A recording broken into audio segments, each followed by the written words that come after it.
এখন আমি আপনাদের সাথে শেয়ার করছি পারফেক্টভাবে মালপোয়া করে নেওয়ার রেসিপি।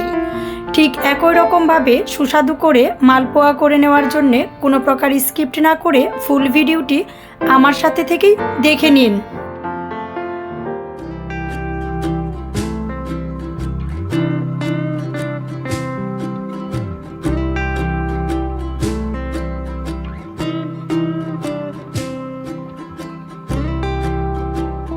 পারফেক্টভাবে মালপোয়া করে নেওয়ার জন্যে গুলাটা রেডি করার জন্যে প্রথমত নিয়ে নিচ্ছি 1.5 কাপ পরিমাণে চালের গুঁড়া।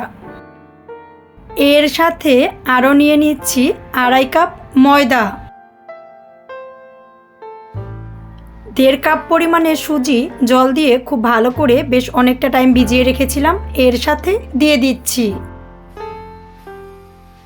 টেস্ট অনুযায়ী দিয়ে দিয়েছি চিনি। আমি 1.5 কাপের মতন চিনি দিয়ে নিয়েছি, আপনি আপনার টেস্ট অনুযায়ী চিনি দিয়ে নেবেন।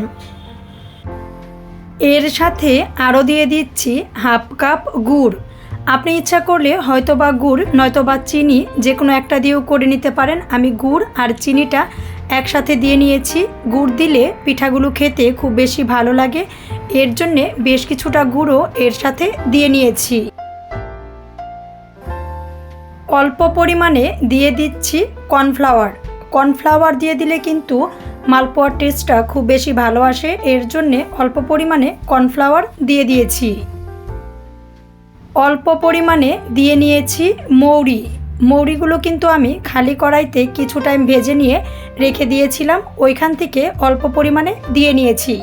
মালপোয়ার সাথে মৌরি দিয়ে দিলে মালপোয়ার টেস্টটা কিন্তু খুবই বেশি ভালো হয়, এর জন্যে মৌরিটা অবশ্যই দিতেই হবে। এবার অল্প অল্প করে জল দিয়ে আমি গোলাটা রেডি করে নিচ্ছি। এই গোলাটা কিন্তু খুব বেশি পাতলাও হবে না, আবার খুব বেশি ঘনও হবে না। ঠিক এরকমভাবে গোলাটা আমি রেডি করে নিয়েছি।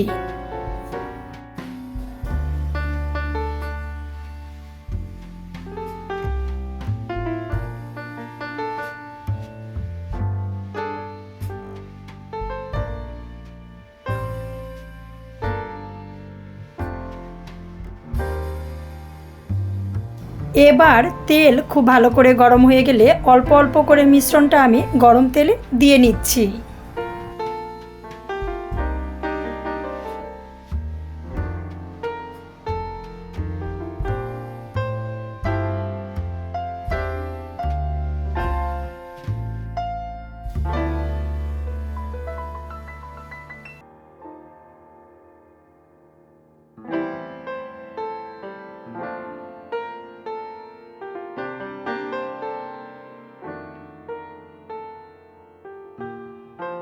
একই রকম আঁচে রেখে উল্টিয়ে পাল্টিয়ে মালপোয়াগুলো আমি খুব ভালো করে ভেজে নিচ্ছি।